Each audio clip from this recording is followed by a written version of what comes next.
Alors, pour bien comprendre cet exercice, ce qu'il faut comprendre, c'est qu'on va utiliser notre feuille qui s'appelle feuille 1. D'accord? Et on va saisir des valeurs ici, là, dans cette colonne. Je vais saisir des valeurs, peu importe quoi. D'accord?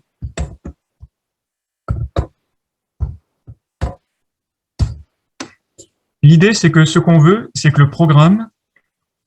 Alors, on va par contre se mettre d'accord qu'on va saisir systématiquement les valeurs de la ligne 1. Et qu'on va sans ça, on aurait un programme qui serait beaucoup plus compliqué. Sans ça, si on veut savoir où est-ce qu'il y a des choses qui ont été saisies, pour l'instant, on fait simple. On saisit dans la première ligne et à partir de la première colonne. Et autre contrainte, c'est que, par exemple, on ne va pas faire des saisies où je mets une autre valeur comme ça à la fin, complètement déconnectée. C'est-à-dire ça doit être une plage continue. Donc du coup, l'idée, c'est quoi? C'est qu'on va regarder, est-ce que la première cellule est vide ou pas? Si elle n'est pas vide, on compte 1. Et je me déplace d'un cran. Est-ce que c'est vide ou pas? Non, donc je compte 2. Vide ou pas? Non, donc je compte 3. Vide ou pas? Non, donc je compte 4. Vide ou pas? Ben là, c'est vide. J'arrête et j'estime que dès que j'ai quelque chose de vide, c'est que je n'ai plus de valeur à mémoriser. D'accord? Donc ça veut dire que on va faire quoi? On va faire une boucle qui va se poursuivre tant qu'il y ait quelque chose dans la cellule et qui va s'arrêter dès que la cellule est vide. Mais tout ça toujours dans la première ligne à partir de la première colonne.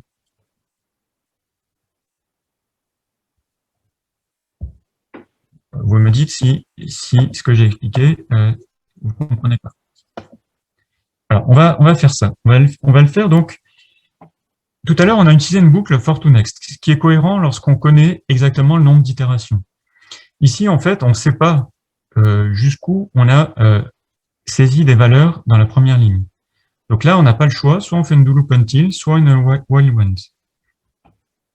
Donc on va faire par exemple, une while went. Donc je vais dire, tant que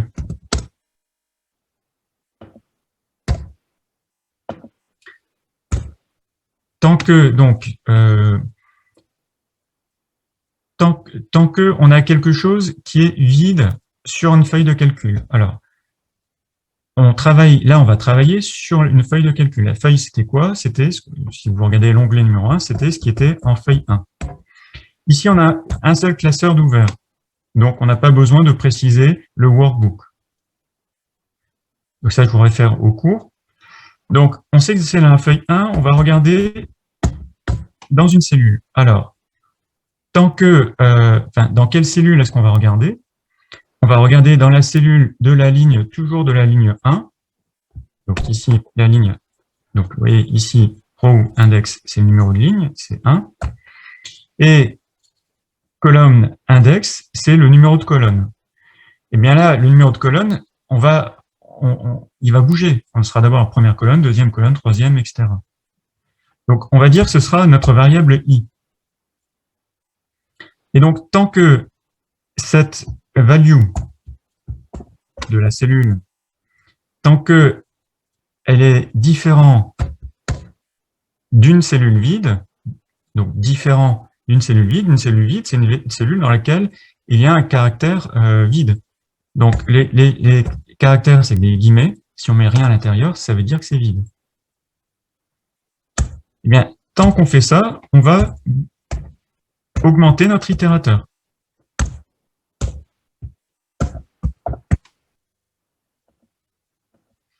Alors, simplement, si je fais ça, on a dit que, bon, Excel, enfin VBA, lui, il va l'initialiser à 0. Mais nous, on garde nos habitudes algorithmiques où on va toujours bien essayer de garder le contrôle sur la conscience de l'initialisation. Si, par exemple, je l'initialise à 0, eh bien, ce qu'aurait fait d'ailleurs Excel, il va chercher la zérotième, enfin, je sais pas comment dire, la colonne 0. Ça n'existe pas. Donc ici, c'est bien à 1 qu'on doit démarrer. D'accord? Alors, donc, il regarde finalement si la cellule est vide Par contre, on ne doit pas dépasser le Tmax. D'accord? Sans ça, on aura un problème par rapport à notre tableau.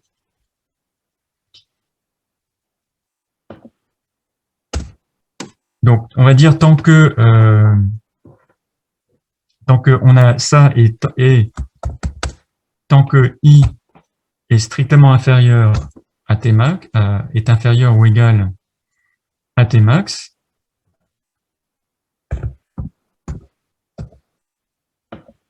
on va pouvoir poursuivre. Donc, vous comprenez alors, je reviens pour bien rajouter l'explication que j'ai donnée tout à l'heure. Donc, je regarde tant que c'est pas vide. Donc là, c'est pas vide. Donc, je compte 1, 2, 3, 4. C'est pas vide. Donc, je fais I est égal à plus 1. Je suis ici. Et c'est vide. Donc, qu'est-ce qui s'est passé ici? Ça veut dire que ma condition ici, feuille 1 point value, donc différent de l'ensemble, différent d'une chaîne vide, cette condition n'est plus vraie, vu que c'est égal à vide. Donc, ça veut dire que on ne rentre pas dans cette boucle. Eh bien, dans ce cas-là, ça veut dire que finalement, mon nombre de colonnes, eh bien, ce sera pas mon dernier I. Tout à l'heure, lorsque j'ai compté, j'avais I qui était égal à 5, mais c'est le précédent. Donc, je vais devoir faire I est égal à I moins 1. Ici.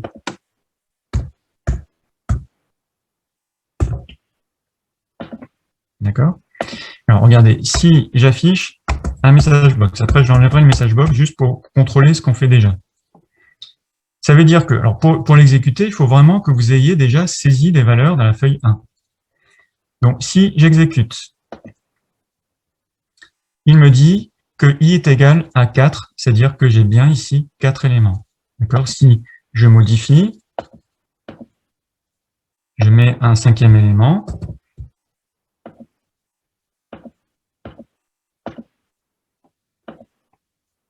j'en ai bien 5, d'accord? Mais vous voyez que pour que ça marche, il fallait ici, sachant que quand j'étais à 4, après j'ai fait plus 1, j'étais à 5, mais à 5, il n'y a plus de saisie de valeur dans cette cellule, et du coup, il faut que je retourne un cran en arrière.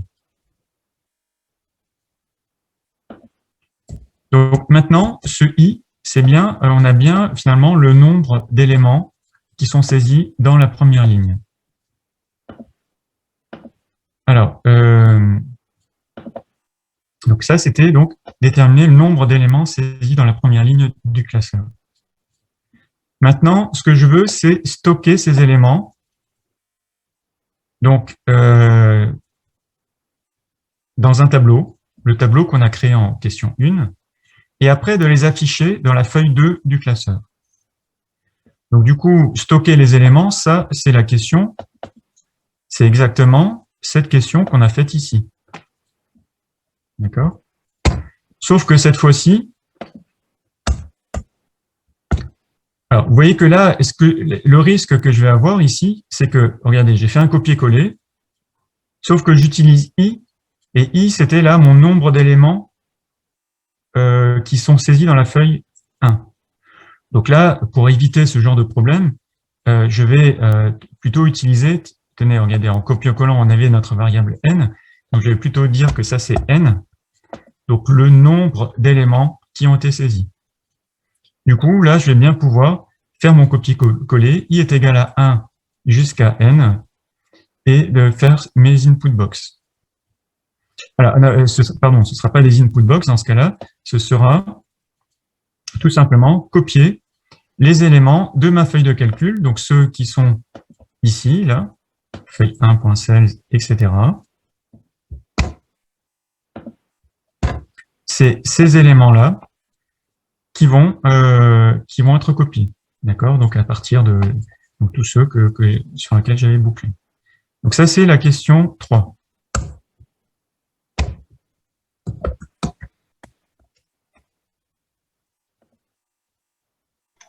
On ne pouvait pas directement mettre le TI égale dans la boucle while. Si, tout à fait. Ça, on aurait gagné une étape. Là, c'était simplement pour respecter un peu la structure des questions. Mais effectivement, ça, après, je vais l'effacer, mais juste, on aurait pu enlever tout ce qu'il y a ici et le placer ici. Alors, sauf que là où on aurait dû du coup faire attention, c'est que le dernier élément, du coup, il mémorise un élément qui est vide. Donc après, il faut l'effacer. Ok. Là, par contre, on n'a pas ce risque-là. Mais voilà, on aurait aussi pu le faire.